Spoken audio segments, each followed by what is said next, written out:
Today we are going to analyze a very interesting large company that is part of the S&P 500 by a large part, and if you are interested into investing in a long-term perspective, then you are at the right place, because today we are going to take a deep dive into Microsoft's financial statements and also value the company in a discounted cash flow basis, in a simplified discounted cash flow basis. So if you are interested in valuing companies and seeing what could be the great price per share, then this video will be able to help you to get a little picture. If you like these type of videos, feel free to subscribe to my channel and support my videos. And also, let's get into the video. So the ticker symbol is MSFT. I don't know if you have ever heard about the company. You probably have.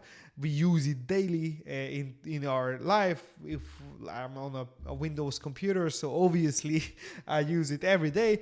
But if you would like to start investing, feel free to check out the link in my description, as I have an eToro affiliate link where you can just simply buy the shares of Microsoft and be a part of the company. So if you would like to have a general picture of the company, I am using Y-Sheets tool to be able to analyze the company's basic informations. And as you can see, I have loaded the data in from 2007 until 2024, and we are going to able to read a full description about the company and get an overall picture on how the company have been grown in the past years. So if we look at the first line, which is number 14, we can see that their revenue has been increasing rapidly in the past times. So in the recent few years, you can see a very nice growth from Microsoft, and also the gross profit is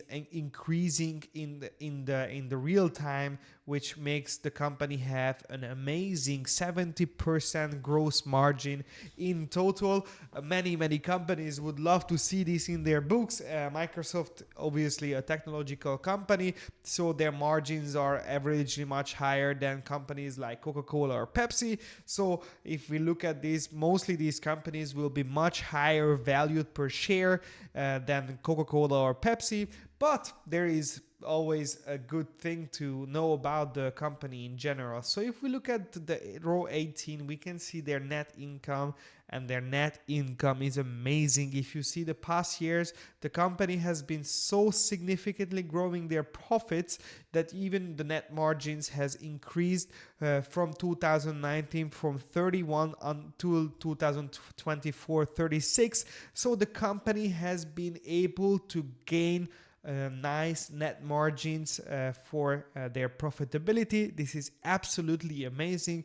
And the earnings per share in 2024 was 11.86. So they closed their books, I believe, in June.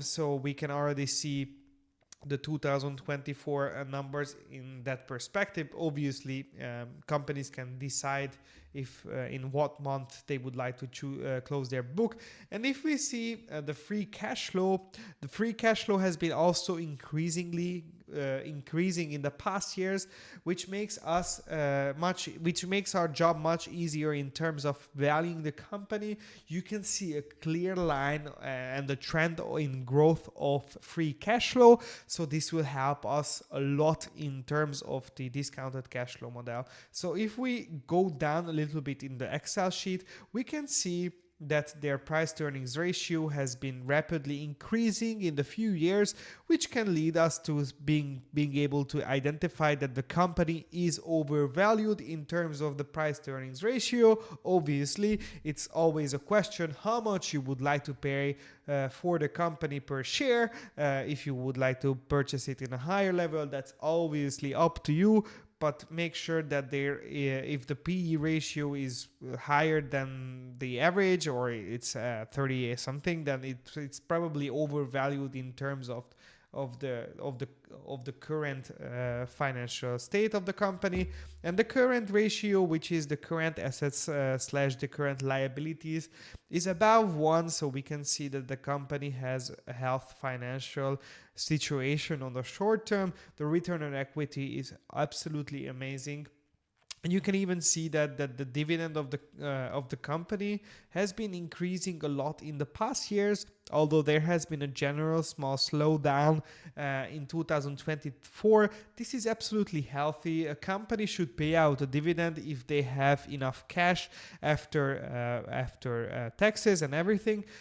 So obviously, if they are able to pay out a great amount of dividend, that's great for investors. But also, you have to look at dividend is not just one thing. It's also good if the share price is appreciating in a way. So if we want to take a deeper dive into their financial statements, I would like to go to their cash flow. And in their cash flow, I'm going to look at a few details, but mainly the cash from operations minus the capital expenditures, which is going to be the free cash flow, which I already have shown you in the previous Excel sheet.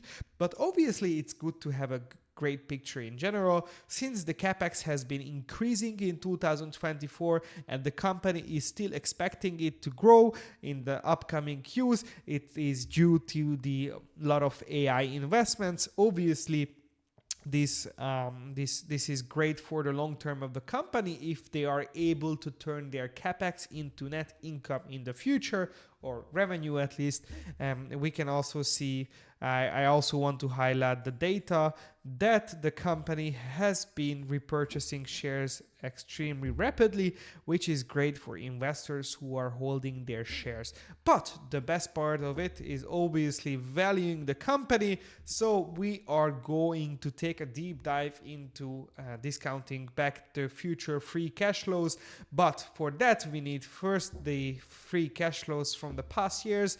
Obviously have wrote up at least 5 years, and we can see that the average growth was 14%.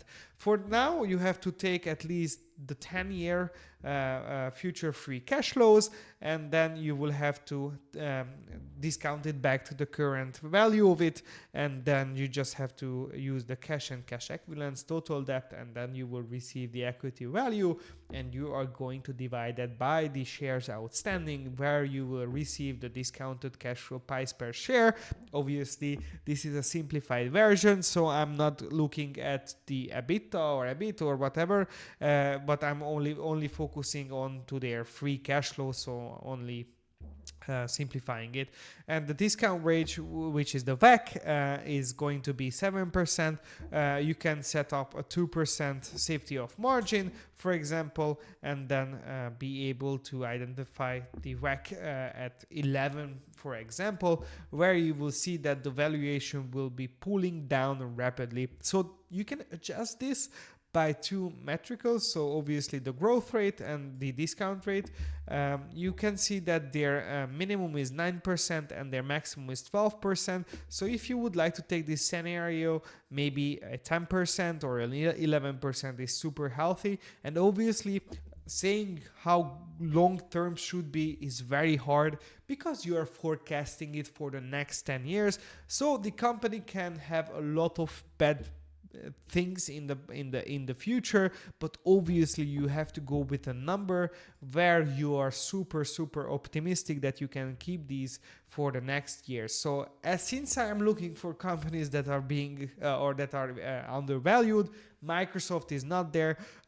Due to these numbers, I would say that Microsoft is heavily overpriced, and I am not interested in buying shares of the company.